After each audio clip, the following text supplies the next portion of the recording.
Welcome, readers, to Storytime with Miss B.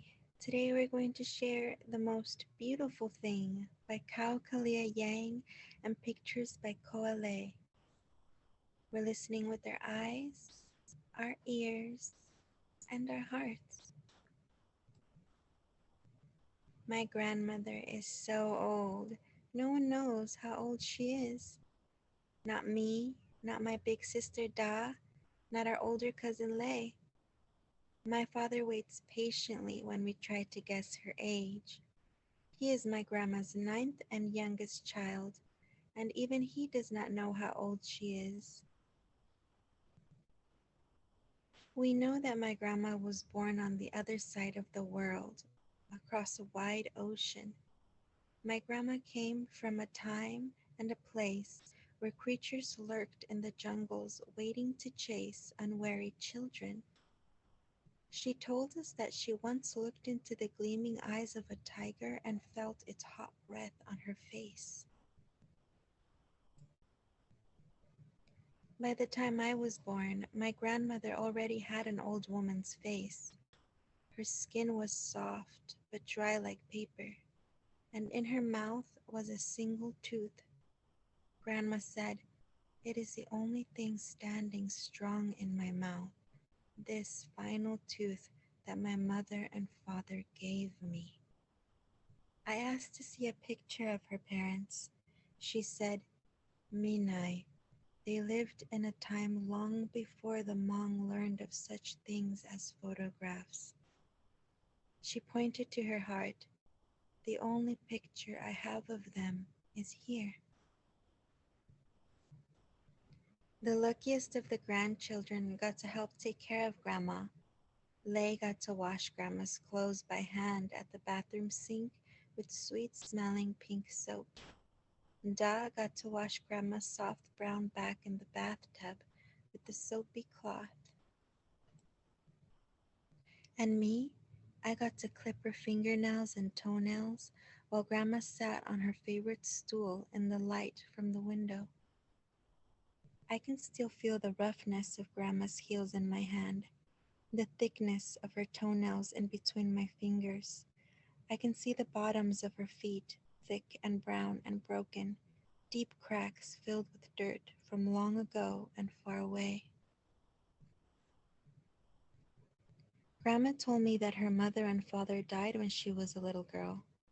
Grandma was just a child herself, but she had to take care of her two younger brothers and baby sister.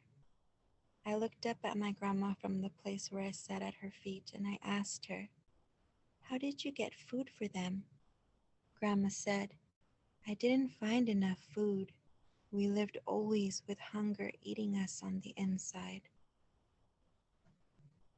All my life with her, even with just one tooth, Grandma never said no when we offered her something to eat.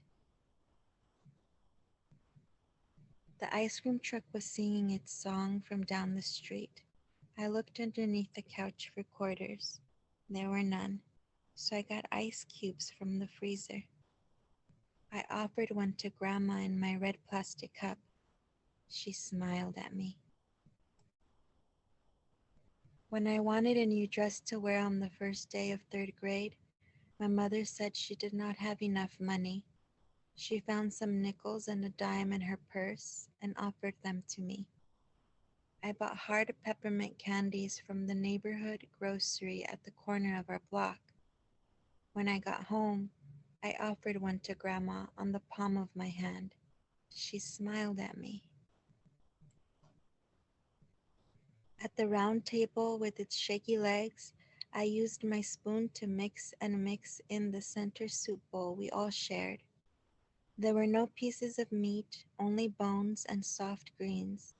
My father said, "The price of meat is too expensive at the market, Minai." I found a thick chunk of bone and offered it to Grandma on my spoon. She smiled at me. We had plenty of meat only when we celebrated Hmong New Year with our aunts, uncles, and cousins. The old table was heavy with whole boiled chickens, more than our family could ever eat. After dinner, our bellies full, my cousins and I sat on the carpet around Grandma as she told us stories. She always began, "It was a long time ago and I was just a girl." As we listened, our eyes grew round. Grandma twisted her fingers one over the other to show us what the hands of Ba Shang jungle spirits the size of children look like. She taught us how to listen for cries of the fearsome Pi Nu Vai by holding our breath until our hearts pounded in our ears. We were always sad when Aunt Chu called, "Time for the children to help clean up." On a cold day, when the snow blew onto the window panes and the light was dim, I asked Grandma about the dirt in her feet. She told me she didn't have shoes after her mother and father died.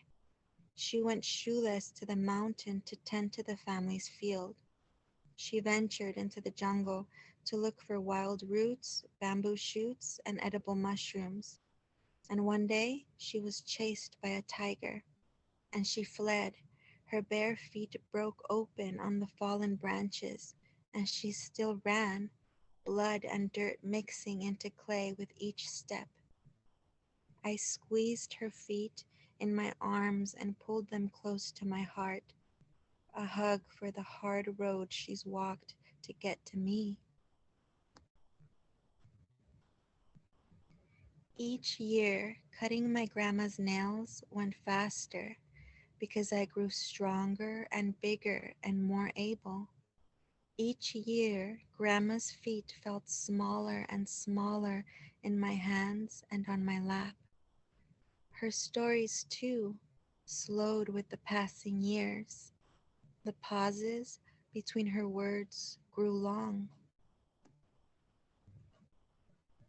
Sometimes, at, as Grandma was looking for the words she'd lost to the years, I grew distracted from my task, looking at the toys on the floor that needed to be picked up, the unfinished schoolwork, the younger children who needed to be bathed.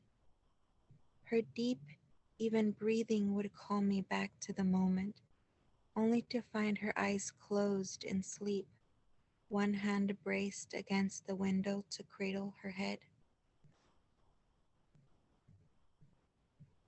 I grew unhappy with our life. I was tired of getting ice cubes from the freezer when I wanted ice cream.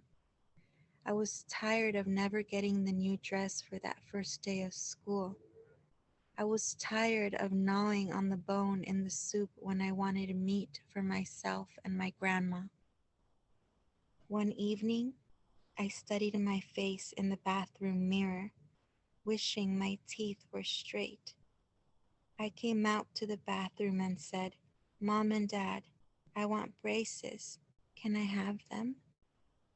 My mom looked up from nursing my baby sister and said, "We don't have any money. Maybe next year?" My father looked up from my toddler sister who was bouncing on his legs and said, "I wish we could get you braces, Minai, but we can't right now." My grandmother looked up from her special stool by the big window. "Kalia," she said, "look at me." I turned to her in the glow of early evening. The sun was low in the sky, and its golden light fell on her face. Grandma asked, "Is my smile not beautiful?" In that moment, I could see all the times my grandmother had smiled at me. I could taste the cold ice cubes that melted summer's heat from our tongues, the sweetness of the hard peppermint candies, and the deep flavors of the bone broth in the bowls of boiled greens. Even now, I can still see my grandma's single tooth white against the shadows, standing tall in her open mouth. Her smile was the most beautiful thing. The end. Thank you for your eyes, for your ears, and for your hearts. We just shared the most beautiful thing. Until next time on Story Time with me, Miss B.